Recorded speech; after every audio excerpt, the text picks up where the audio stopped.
Yo, what's up? Nico here. What are your core characteristics?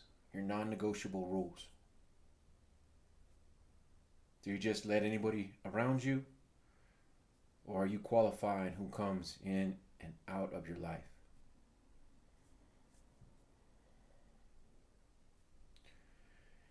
Many times, individuals who are over drinking or overusing are also the most intuitive people. They're the ones that know people the best, and mainly when people gaslight, intuitive people can find out almost instantaneously. I recently had to check myself. You see, there was this group that I'm a part of, and at the beginning of the group, I caught wind that it was a bait and switch. I'm not saying that's what they did, but I am going to say that the name that is used for the group isn't as frequently on the calls as other people are.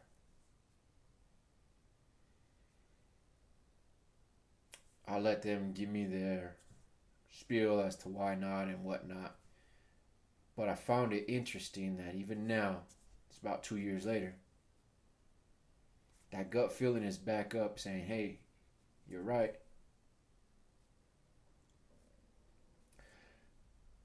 That's a business example, right?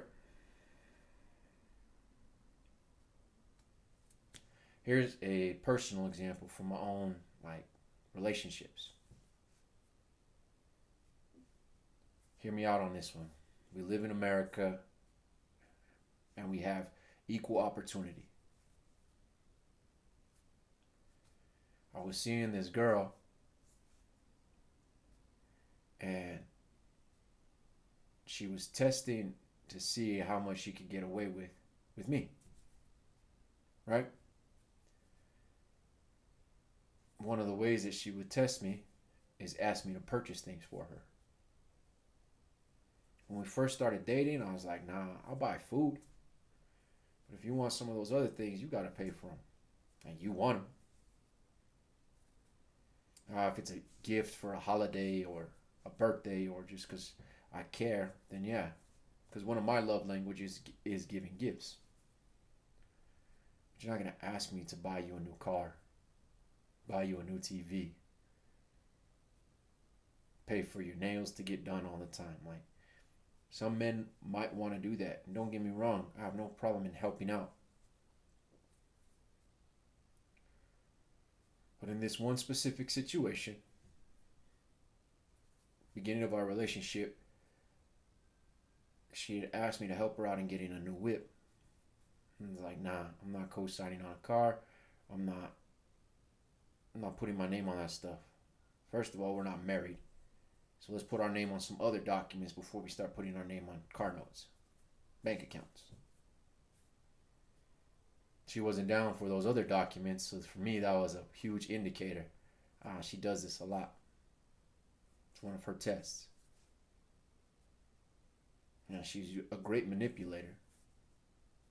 So about 12 months into the relationship, she hits me again with, I'd like a new car. At this point, I was just trying to do whatever it was to make her happy. So I told her, all right, I'll figure out a way to get you a new car. Want to know what her response was? You've changed. Now, I believe change is good in certain areas. But in this specific area, it wasn't. You see, I failed the test. I was willing to go against something that I knew was wrong. No reason for me to be buying you a new car. You're really not that special. And if the car is that important to you, then you should be willing to go put in the work for it. You see, I was raised that we don't finance things. If it's that important, then you stack up your cash for it. You sacrifice in the short term to get that long term or that delayed gratification, right? You give up all your immediate gratifications to get the delayed gratification.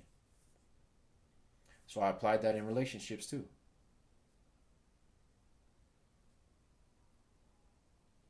Our relationship, if you can't tell, didn't last much longer after that.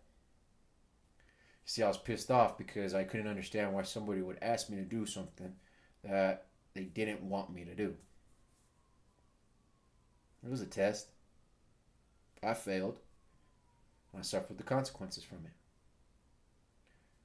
The consequences wasn't the relationship ending, that was actually a benefit. The consequence was that I had allowed myself to um, go against my internal principles so I could please someone else. That's not how this world should work.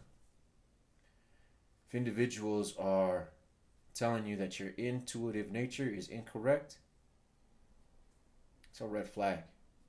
Because your intuition is probably what has saved you a lot of different heartache, a lot of different failures, maybe even your life. That gut feeling, that internal voice that we have, is a direction. If we listen to it, then we get rewards from it. If we don't listen to it, we get consequences. And those are usually internal consequences.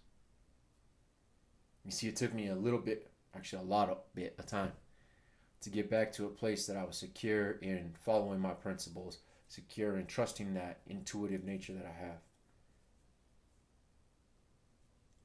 So now, moving forward, if it goes against my principles, my character, or my internal values, I'm not going to do it, and I don't care who's asking me.